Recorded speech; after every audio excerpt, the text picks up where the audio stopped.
Welcome to next exam. आज है 31 अक्टूबर 2025 और 31 अक्टूबर 2025 से करंट अफेयर्स के जितने भी इंपॉर्टेंट क्वेश्चन बन सकते हैं सारे हम इस वीडियो में डिस्कस करेंगे और हर क्वेश्चन से रिलेटेड इंपॉर्टेंट फैक्ट भी मैं आपको बताऊंगा।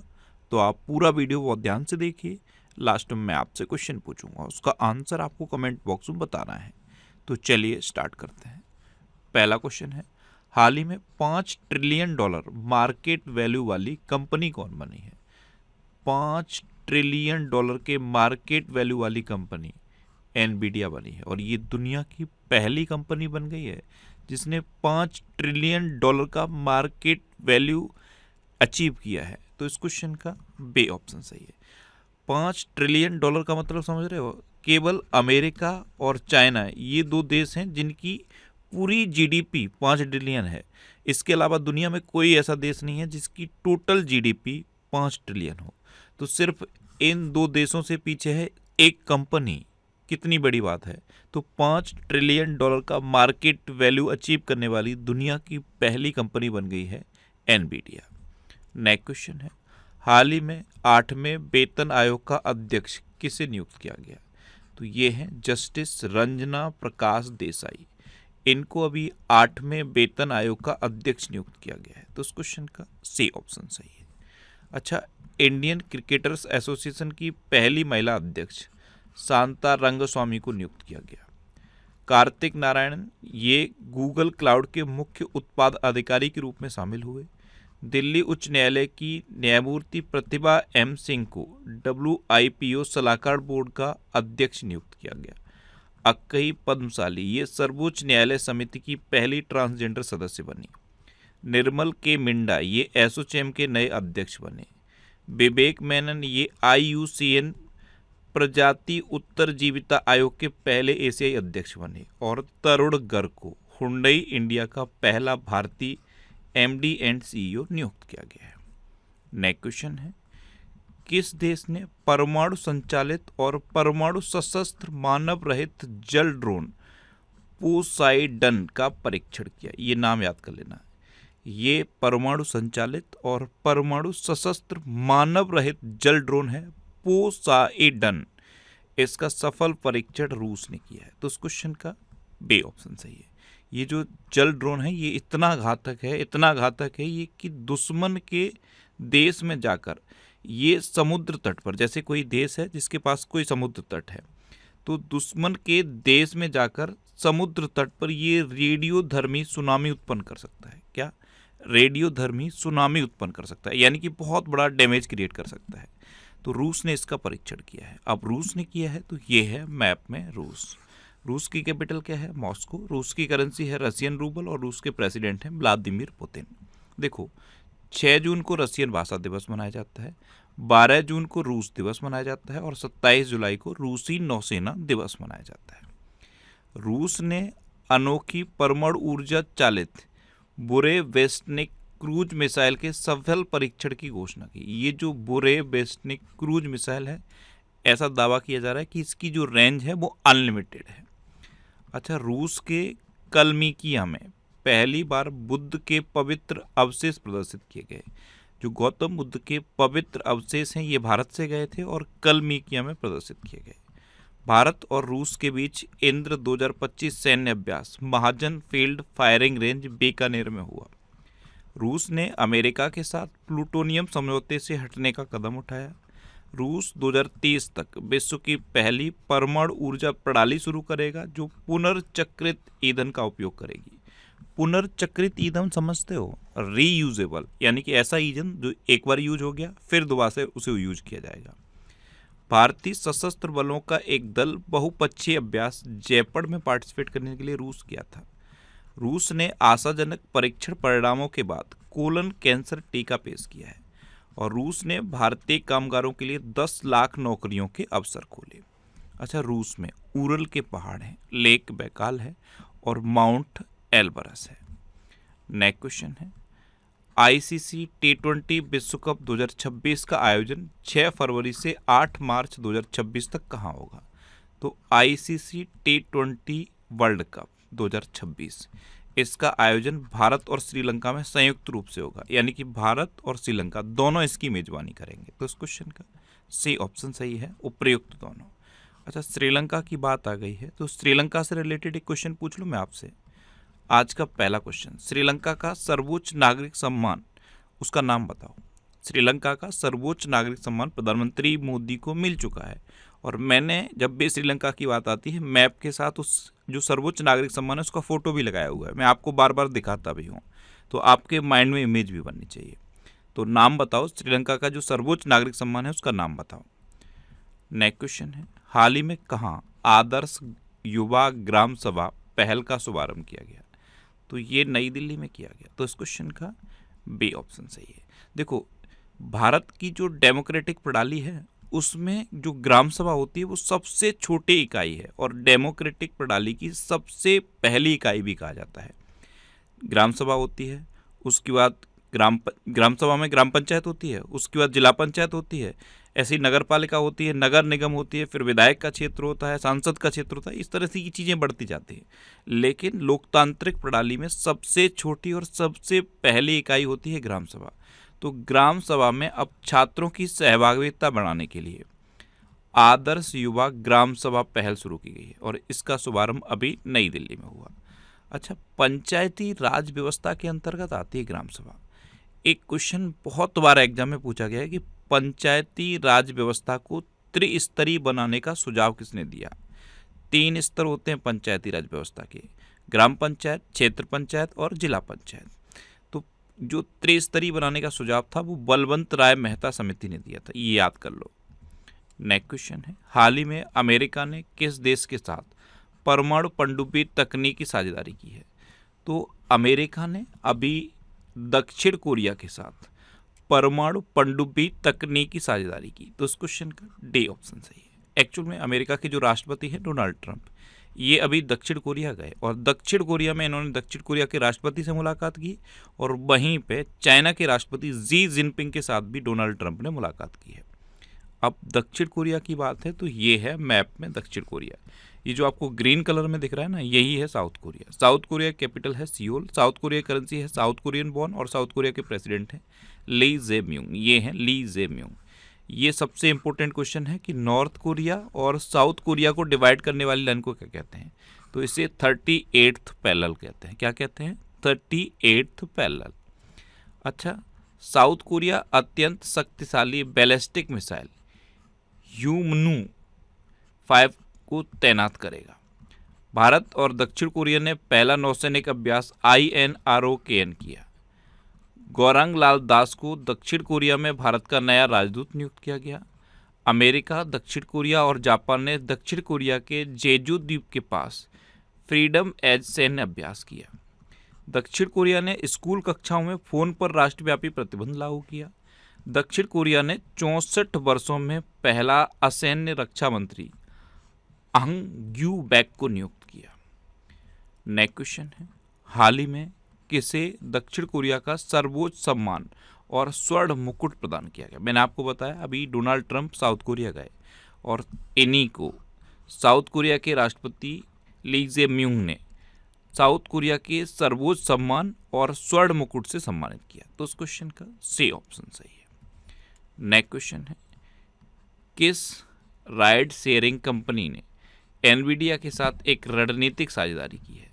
तो ये ऊबर ने की है। तो इस क्वेश्चन का ए ऑप्शन सही है। ओला, ऊबर, ये आप जानते हो, भारत में भारत टैक्सी भी शुरू हो रही है। तो ऊबर ने ऑटोनोमस टैक्सी लॉन्च करने के लिए एनवीडिया के साथ साझेदारी की, और अभी मैंने आपको बताया है एनवीडिया $5 ट्रिलियन की मार्केट कैप वाली कंपनी बन गई है। दुनिया की पहली कंपनी है। टेक्नोलॉजी में कितनी ताकत होती है आप सोच के देखो, मात्र 3 साल में एनवीडिया $5 ट्रिलियन के मार्केट कैप वाली कंपनी बन गई है। एप्पल है, माइक्रोसॉफ्ट है, सबको पीछे छोड़ दिया है, अमेजन को भी पीछे छोड़ दिया है। एनवीडिया अब दुनिया की सबसे ज़्यादा मार्केट कैपिटलाइजेशन वाली कंपनी है, और ऊबर ने 1 लाख ऑटोनोमस टैक्सी, रोबो टैक्सियाँ लॉन्च करने के लिए एनवीडिया के साथ साझेदारी की है। नेक्स्ट क्वेश्चन है, हाल ही में आर्कियोलॉजिस्ट ने किस देश में दिलमुन सभ्यता का 4000 साल पुराना मंदिर खोजा है? तो ये कुवैत में खोजा है, तो इस क्वेश्चन का सी ऑप्शन सही है। अब कुवैत में खोजा है तो ये है मैप में कुवैत। कुवैत की कैपिटल क्या है? Kuwait city. कुवैत की करेंसी है कुवैती दिनार और कुवैत के प्राइम मिनिस्टर हैं अहमद अल अब्दुल्ला अल सबहा। नेक्स्ट क्वेश्चन है, हाल ही में भारत ने किस देश के साथ 2 महत्वपूर्ण विद्युत समझौतों पर हस्ताक्षर किए? तो अपने देश भारत ने नेपाल के साथ अभी 2 महत्वपूर्ण विद्युत समझौतों पर हस्ताक्षर किए, तो इस क्वेश्चन का बी ऑप्शन सही है।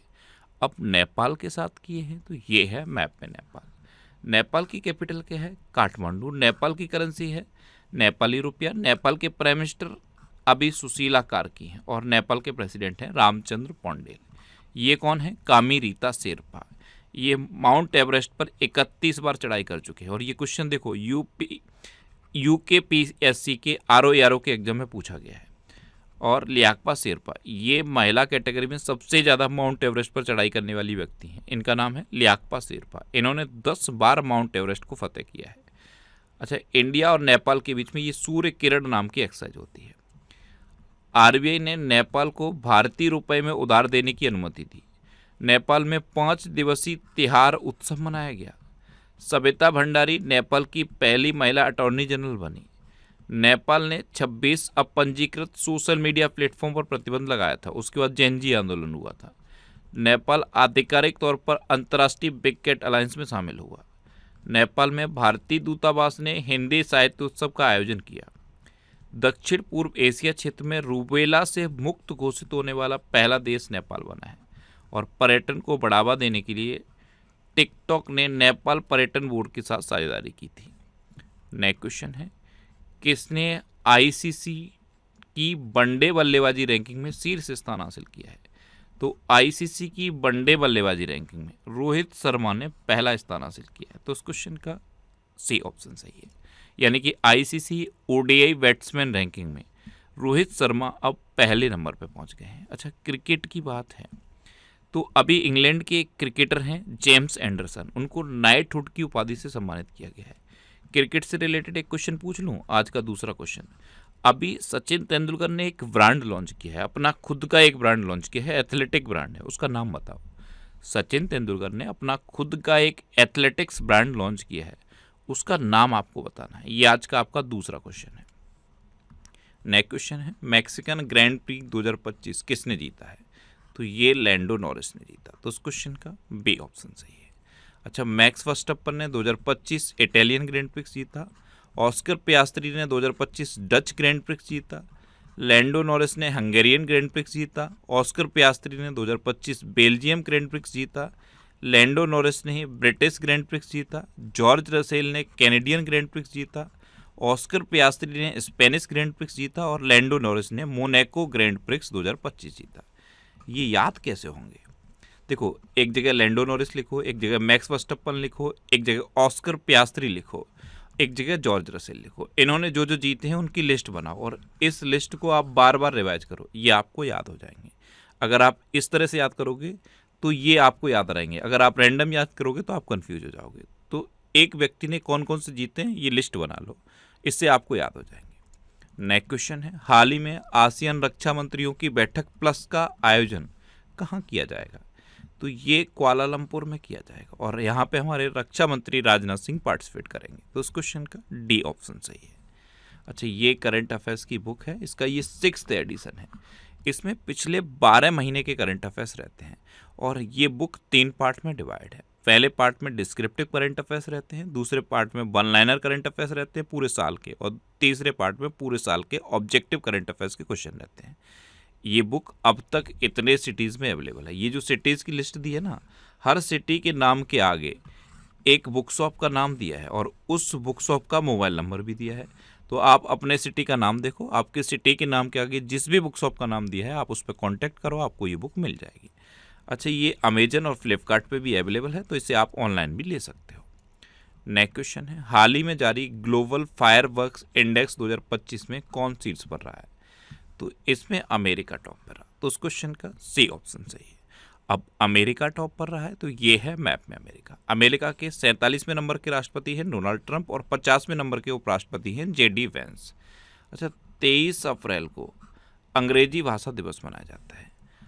अमेरिका में अभी नो किंग्स के नाम से एक भारी विरोध प्रदर्शन हुआ था, ये डोनाल्ड ट्रंप के खिलाफ हुआ था। अमेरिकी राज्य कैलिफोर्निया ने पेंसिल्वेनिया और कनेक्टिकट के बाद दिवाली को राज्य अवकाश घोषित किया। विश्व विश्वविद्यालय रैंकिंग 2026 में अमेरिका टॉप पर रहा। आईसीसी ने प्रशासन संबंधी मुद्दों पर अमेरिका की क्रिकेट इकाई की सदस्यता निलंबित की। अमेरिकी फेडरल रिजर्व ने ब्याज दर में 25 आधार अंकों की कटौती की। भारत और अमेरिका के बीच संयुक्त सैन्य अभ्यास युद्ध अभ्यास का 21वां संस्करण अलास्का में संपन्न हुआ। अच्छा, इंडिया और अमेरिका के बीच में कौन कौन सी डिफेंस एक्सरसाइज होती हैं? कोप इंडिया, टाइगर ट्रम्प, वज्र प्रहार और युद्ध अभ्यास। ये जो गल्फ ऑफ मैक्सिको है ना, इसका नाम अमेरिका ने बदल दिया है। इसका नाम बदल के अब गल्फ ऑफ अमेरिका कर दिया है। और अमेरिका ग्वांतानामो बे में एक प्रवासी बंदी गृह स्थापित करेगा। अभी के लिए अमेरिका से रिलेटेड एक क्वेश्चन है कि अमेरिका का राष्ट्रीय पक्षी किसे डिक्लेयर किया गया? तो वाल्ड ईगल को अमेरिका का राष्ट्रीय पक्षी डिक्लेयर किया गया। अब अमेरिका से रिलेटेड एक क्वेश्चन मैं आपसे पूछ रहा हूँ, कमेंट बॉक्स में बताना।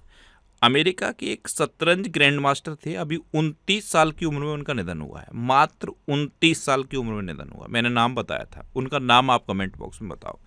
अमेरिका के मात्र 29 साल के शतरंज ग्रैंड मास्टर का निधन हुआ है, उनका नाम आपको कमेंट बॉक्स में बताना है। ये आज का आपका तीसरा क्वेश्चन है। जो भी क्वेश्चन मैं पूछता हूँ उसका आंसर जरूर दिया करो। कल मैंने सिर्फ 2 क्वेश्चन पूछे, बहुत सारे स्टूडेंट के कमेंट बॉक्स में कमेंट आए कि सर आपने एक क्वेश्चन कम पूछा। ये पढ़ के मुझे बहुत अच्छा लगा कि कुछ स्टूडेंट ऐसे हैं जो रेगुलरली आंसर करते हैं। मैं आपको भी बार बार प्रेशराइज करता हूँ, जितने भी क्वेश्चन मैं पूछता हूँ ना वो सब इंपॉर्टेंट रहते हैं। मैं वही क्वेश्चन आपको रिवाइज करा के पूछूंगा जिसके पूछे जाने के, एग्जाम में पूछे जाने के चांस अच्छे हैं। तो जो भी क्वेश्चन मैं पूछता हूँ उसका आंसर लिखा करो और डिटेल में लिखा करो। नेक्स्ट क्वेश्चन है, हाल ही में राष्ट्रीय एफपीओ कॉन्क्लेव 2025 का उद्घाटन किसने किया है? तो हमारे कृषि मंत्री हैं शिवराज सिंह चौहान। इन्होंने राष्ट्रीय एफपीओ कॉन्क्लेव 2025 का उद्घाटन किया। तो उस क्वेश्चन का बी ऑप्शन सही है। एफपीओ इसकी फुल फॉर्म क्या है? Farmers producers organization. तो national farmer producers organization conclave 2025 का उद्घाटन केंद्रीय कृषि एवं किसान कल्याण मंत्री शिवराज सिंह चौहान ने किया है। अब लास्ट वीडियो के क्वेश्चन का आंसर। लास्ट वीडियो में मैंने आपसे क्वेश्चन पूछा था किसे भारत के 53वें मुख्य न्यायाधीश के रूप में नामित किया गया? तो जस्टिस सूर्यकांत को भारत के 53वें मुख्य न्यायाधीश के रूप में नामित किया गया। यानी कि इस क्वेश्चन का सी ऑप्शन सही था और मैक्सिमम स्टूडेंट ने इसका आंसर सही दिया। मैक्सिमम स्टूडेंट ऐसे भी हैं जिन्होंने डिटेल में लिखा। देखो कल मैंने ये क्वेश्चन पूछा था कि वो आईआईटी कौन सा है जिसने एआई बेस्ड लर्निंग ऐप ट्यूटोज लॉन्च किया है? तो ये आईआईटी है आईआईटी पलक्कड़। तो इन्होंने 2 आईआईटी से रिलेटेड क्वेश्चन लिखे। एक क्वेश्चन ये पूछा था मैंने, गोवा मुक्ति दिवस कब मनाया जाता है? तो ये 19 दिसंबर को मनाया जाता है। गोवा के बारे में इन्होंने लिखा है। और फाइनल क्वेश्चन का आंसर था जस्टिस सूर्यकांत। ये 53वें नंबर के हमारे चीफ जस्टिस ऑफ इंडिया होंगे। आपसे जो भी क्वेश्चन मैं पूछूं उसका आंसर लिखो और कोशिश करो डिटेल में लिखने की। आप लिखोगे आपको चीज़ें बेहतर याद रहेंगी। देखो कंपटीशन का दौर है, आप जिस एग्जाम की तैयारी कर रहे हो सेम उसी एग्जाम की तैयारी लाखों लोग कर रहे हैं। आपका सिलेक्शन या आप रैंक लिस्ट में ऊपर कैसे आओगे? जब उनसे बेहतर आप काम करोगे तब आप ऊपर आओगे। इसलिए आंसर लिखो और डिटेल में लिखो, जितना डिटेल में लिख सकते हो उतना डिटेल में लिखो। अच्छा, ये नेक्स्ट एग्जाम का ऑफिशियल व्हाट्सएप चैनल है, इसे आप इस QR कोड को स्कैन करके ज्वाइन कर सकते हो। और ये टेलीग्राम चैनल है, टेलीग्राम पे मैं डेली PDF पोस्ट करता हूँ। तो सारे PDF आपको इस टेलीग्राम चैनल पे मिल जाएंगे। टेलीग्राम पे आप नेक्स्ट एग्जाम सर्च करो, आपको ये टेलीग्राम चैनल मिल जाएगा। अच्छा, टेलीग्राम को आप इस QR कोड को स्कैन करके भी ज्वाइन कर सकते हो। और टेलीग्राम पे मैं क्वेश्चन की प्रैक्टिस के लिए क्विज भी पोस्ट करता हूँ, तो आप क्वेश्चन की प्रैक्टिस भी टेलीग्राम पे कर सकते हो। आपको बस ये टेलीग्राम चैनल ज्वाइन कर लेना है। अच्छा, ये 1000 मोस्ट इंपोर्टेंट करंट अफेयर्स की सीरीज है और बहुत सारे स्टूडेंट की डिमांड के बाद मैंने इसे शुरू किया था। इसमें क्या है, पिछले 12 महीने के यानी कि 1 साल के करंट अफेयर्स में जितने भी क्वेश्चन हैं उनमें से मैंने मोस्ट इंपोर्टेंट 1000 क्वेश्चन सेलेक्ट किए हैं। और हर 1000 क्वेश्चन में से अभी तक 14 पार्ट अपलोड हो गए। हर पार्ट में 40-50 क्वेश्चन रहते हैं। पूरे 1000 क्वेश्चन डिस्कस किए जाएंगे। और अगर आप अभी रिसेंट कोई एग्जाम होना है, जैसे UPSI का एग्जाम होना है या फिर LT ग्रेड का एग्जाम होना है या और भी कोई एग्जाम होना है जिसमें करंट अफेयर्स पूछा जाएगा, तब आपके लिए ये सीरीज बहुत हेल्पफुल होने वाली है। इस सीरीज को आप जरूर कंटिन्यू करना और डिटेल्ड एक्सप्लेनेशन है। आप ये 1000 क्वेश्चन पूरे कर लोगे तो किसी भी एग्जाम में आपका करंट अफेयर्स का क्वेश्चन गलत नहीं होगा। और ये सीरीज आपको मिलेगी कहाँ? ये यूट्यूब पर फैक्ट स्टडी चैनल पर मिलेगी। अब आपके लिए रिवीजन के क्वेश्चन। अभी कैथरीन कोनोली ये आयरलैंड की 10वीं राष्ट्रपति चुनी गई। मसाकी काशीवारा ने 2025 एबेल पुरस्कार जीता। वर्जिश देसाई के द्वारा लिखित पुस्तक मुद्दे का मिशन का विमोचन हुआ। क्रिकेट में सेवाओं के लिए जेम्स एंडरसन को नाइटहुड की उपाधि मिली, ये मैंने आपको अभी बताया भी था। राष्ट्रपति द्रौपदी मुर्मू ने अंबाला एयरबेस से राफेल जेट में उड़ान भरी। ये क्वेश्चन पूछा जाएगा, 100% पूछा जाएगा, क्योंकि राष्ट्रपति द्रौपदी मुर्मू भारत की पहली महिला राष्ट्रपति बन गई हैं जिन्होंने किसी फाइटर जेट में उड़ान भरी है और सबसे लेटेस्ट फाइटर जेट में उड़ान भरी है। तो अब आपसे पूछा क्या जाएगा कि किस एयरबेस से इन्होंने उड़ान भरी? तो हरियाणा में अंबाला एयरबेस है, ये इंडियन एयरफोर्स का एयरबेस है, इससे उड़ान भरी है। अच्छा, नीरज चोपड़ा को भारतीय सेना में लेफ्टिनेंट कर्नल की मानद उपाधि प्रदान की गई। लियोनेल मेसी ने इस वर्ष का गोल्डन बूट जीता। गोवा सरकार ने स्कूल और कॉलेज के पाठ्यक्रम में शतरंज को शामिल किया। मोरक्को ने अर्जेंटीना को हराकर ऐतिहासिक अंडर-20 फीफा वर्ल्ड कप जीता। असम के बोडो लोगों के बाथो धर्म को अलग जनगणना कोड मिला है। ग्लोबल फाइनेंस द्वारा एसबीआई को विश्व का सर्वश्रेष्ठ उपभोक्ता बैंक 2025 नामित किया गया। उत्तराखंड सरकार दिसंबर 2025 से राज्य में प्रवेश करने वाले सभी वाहनों पर ग्रीन टैक्स लगाएगी। ओपन एआई ने नया ब्राउज़र एटलस लॉन्च किया है। मणिपुर में नेंगोल चक्कोबा उत्सव मनाया गया। नेपाल में 5 दिवसीय तिहार उत्सव मनाया गया। चक्रवात मोथा, इसका नाम थाईलैंड ने दिया है। अच्छा, जम्मू कश्मीर में दरबार मूव की परंपरा, जो दरबार मूव की परंपरा है, यानी कि विंटर और समर की कैपिटल ट्रांसफ़र होती है, उस परंपरा को दरबार मूव कहते हैं। तो ये जो परंपरा है ये बीच में बंद कर दी गई थी, अब ये फिर से शुरू की गई है। अच्छा, केरल ने पीएम श्री स्कूल स्कीम में शामिल होने के लिए केंद्र सरकार के साथ साझेदारी की। चीन में भारतीय दूतावास में रविंद्रनाथ टैगोर की प्रतिमा का अनावरण किया गया और आसियान का 11वां सदस्य तिमोर लेस्ते बना। अब आपके लिए आज का क्वेश्चन है, पॉल बिया किस देश के राष्ट्रपति बने? ये 92 साल के हैं और पिछले 43 सालों से ये लगातार राष्ट्रपति हैं और अफ्रीका कंटिनेंट में सबसे अधिक लंबे समय तक रूल करने वाले ये राष्ट्रपति हैं। इतना मैंने आपको बता दिया। अब आपको ये बताना है कि पॉल बिया ये किस देश के फिर से राष्ट्रपति बने हैं। 4 ऑप्शन दिए गए हैं, इनमें से आपको अपना आंसर बताना है। और इसके अलावा हम हमारे फेसबुक पेज पर previous year question daily post करते हैं, तो आप फेसबुक पर नेक्स्ट एग्जाम सर्च करके हमारा फेसबुक पेज ज्वाइन कर सकते हैं, क्योंकि प्रीवियस ईयर क्वेश्चन आपको बहुत हेल्प करते हैं। अगर आपको किसी क्वेश्चन में कोई डाउट होता है या आपको अपने करियर से रिलेटेड भी कोई प्रॉब्लम है, तो आप इंस्टाग्राम, फेसबुक और एक्स पर इंद्रेश आरसी सर्च करके आप मेरे साथ जुड़ सकते हैं और कोई भी डाउट, कोई भी confusion without any hesitation discuss कर सकते हैं। तो ये था आज का हमारा करंट अफेयर्स का वीडियो। आपको ये वीडियो कैसा लगा प्लीज़ कमेंट बॉक्स में ज़रूर बताना। और अगर अभी तक भी आपने हमारे इस चैनल को सब्सक्राइब नहीं किया है तो इसे आप सब्सक्राइब कर लीजिए। आपको इस चैनल से निश्चित ही मदद मिलेगी। जब भी आपसे सब्सक्राइब रहेंगे तो बराबर में एक बेल आइकन बन के आएगा, आप उस बेल आइकन पर जरूर क्लिक कर लें, जिससे कि आपको डेली मॉर्निंग में करंट अफेयर्स की वीडियो मिलती रहे। Next exam always with you. Thanks for watching.